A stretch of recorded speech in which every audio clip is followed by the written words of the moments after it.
अपनी कार से हाईवे पे ट्रेवल कर रहा था। दोपहर का टाइम था और वो अपने मजे में अपनी धुन में गाड़ी चला रहा था। आगे एक पुल था जिसके नीचे नदी थी। जब वो आदमी पुल क्रॉस कर रहा था तो अचानक उसको लगा कि गाड़ी चलाने में कुछ दिक्कत हो रही है, कुछ प्रॉब्लम आ रही है। उसको अंदाजा हो गया था कि गाड़ी का कोई ना कोई टायर तो पंक्चर हुआ है।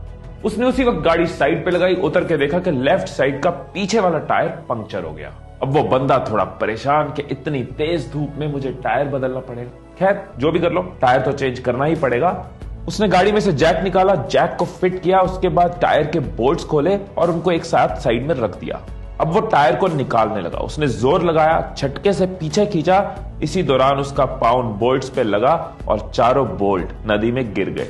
अब वो बंदा भयंकर वाला परेशान, टेंशन में, स्ट्रेस में। अब क्या होगा?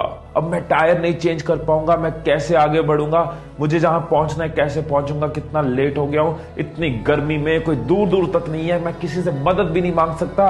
शिट यार, ये कहां फंस गया, क्या हो गया? अब वो निराश होकर खड़ा, उसकी सोच काम नहीं कर रही, क्योंकि जब भी वो सोचने बैठता है उसको एक ही बात बार बार याद आती है कि सारे बोल्ट नीचे गिर चुके हैं और वो आगे नहीं जा सकता। अब ये बंदा परेशानी में साइड में खड़ा, काफी देर निकल चुकी है। अब सामने से उसको नजर आता है एक किसान आ रहा है। ये सोच रहा होता है इससे मदद मांगू ना मांगू, ये क्या मदद कर पाएगा मेरी। अभी ये सोच ही रहा होता है कि किसान खुद ही आकर पूछ लेता है, साहब कोई परेशानी है तो बताइए, क्या मैं आपकी कोई मदद कर सकता हूँ? वो आदमी जो कि पहले से ही परेशान है, गुस्से में बोलता है, मेरा टायर पंक्चर हो गया, स्टेपनी लगाने लगा, बोल्ट नदी में गिर गए, आसपास कोई मैकेनिक नहीं है, तू भी क्या मेरी मदद करेगा? वो किसान समझ गया कि गर्मी और परेशानी की वजह से ये बंदा गुस्से में है। किसान मुस्कुराता है और कहता है कि साहब यहां से 10 किलोमीटर दूर एक मैकेनिक है जिसके पास आपको गाड़ी का सामान मिल जाएगा, और वहां जाने के लिए आप एक काम कर सकते हो, आप अपनी गाड़ी के बाकी के तीनों टायर का एक एक बोल्ट निकालकर इस टायर में लगा लो और फिर धीरे धीरे गाड़ी चलाकर वहां तक चले जाओ, आपका काम हो जाएगा। वो आदमी हैरान रह गया, उसका गुस्सा एकदम शांत हो गया। कहता, भाई साहब, जिस प्रॉब्लम से मैं आधे घंटे से जूझ रहा था, इसने कितनी आसानी से उसका सोल्यूशन दे दिया। उसने किसान को बोला, सॉरी यार, मैं गुस्से में था, लेकिन तुझे इतनी जल्दी सोल्यूशन कैसे मिल गया? पहले भी ये प्रॉब्लम हुई थी क्या कभी तेरे साथ?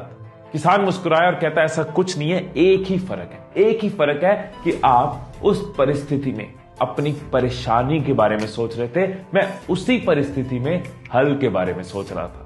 सो दोस्तों, यहां तो आप प्रॉब्लम ओरिएंटेड हो सकते हो या फिर सोल्यूशन ओरिएंटेड हो सकते हो। या तो प्रॉब्लम आते ही परेशान होते रहोगे, प्रॉब्लम के अलावा कुछ दिखेगा नहीं, परेशानी की वजह से कुछ सोच नहीं पाओगे। लेकिन अगर आप सोल्यूशन ओरिएंटेड हो तो आप सोल्यूशन की तरफ फोकस करोगे, आपका दिमाग हल ढूंढने में जाएगा, ना कि परेशानी ढूंढने में। जब महाराणा प्रताप की सेना में अकबर की सेना के मुकाबले हाथी कम थे तो उन्होंने अपने घोड़ों के आगे नकली सूंड लगा दी कि हाथी उनको अपना समझ के मारे ना। उन्होंने प्रॉब्लम पे फोकस नहीं किया कि हाथी कम है, उन्होंने सोल्यूशन पे फोकस किया, घोड़ों को हाथी बना दिया। धीरूभाई अंबानी ने अपने फाइनेंशियल स्टेटस को, अपनी माली हालत को प्रॉब्लम नहीं माना। उन्होंने पकौड़े बेचे, यमन में जाके जॉब करी, कुछ भी किया, आगे बढ़ते रहे, क्योंकि वो सोल्यूशन ओरिएंटेड थे, प्रॉब्लम सोच के रुक नहीं गए, बैठ नहीं गए।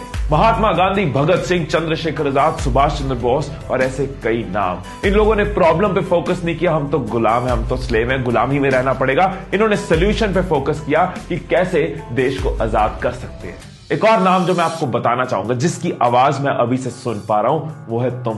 तुम्हारी आवाज कि तुम प्रॉब्लम ओरिएंटेड नहीं, सोल्यूशन ओरिएंटेड हो। आज से सोल्यूशन ओरिएंटेड हो। प्रॉब्लम्स हर जगह आएंगी, बिजनेस में आएंगी, पढ़ाई में आएंगी, रिलेशंस में आएंगी, लेकिन जो लोग प्रॉब्लम ओरिएंटेड होते हैं उनको परेशानी के अलावा कुछ नहीं दिखता, परेशानी की वजह से दिमाग चलता नहीं, हिम्मत और टूट जाती है। लेकिन जो लोग सोल्यूशन ओरिएंटेड होते हैं वो सीखते, आगे बढ़ते हैं, सोल्यूशन पे फोकस करते हैं, हल पे फोकस करते हैं और हिम्मत और जुड़ जाती है। वो संजू मूवी में गाना था ना, इन गर्दिशों के बादल पे चढ़ के, वक्त का गिरिबान पकड़ के, पूछना है जीत का पता, कर हर मैदान फतेह। अगर आपको भी हर मैदान को फतेह करना है तो ये बात याद रखना कि आपको प्रॉब्लम ओरिएंटेड नहीं, सोल्यूशन ओरिएंटेड बनना है। हिम्मत तोड़नी नहीं, हिम्मत बढ़ानी है। हर बार फोकस सोल्यूशन पे करना है, प्रॉब्लम की वजह से रुकना नहीं। Stay blessed, stay inspired and I love you all.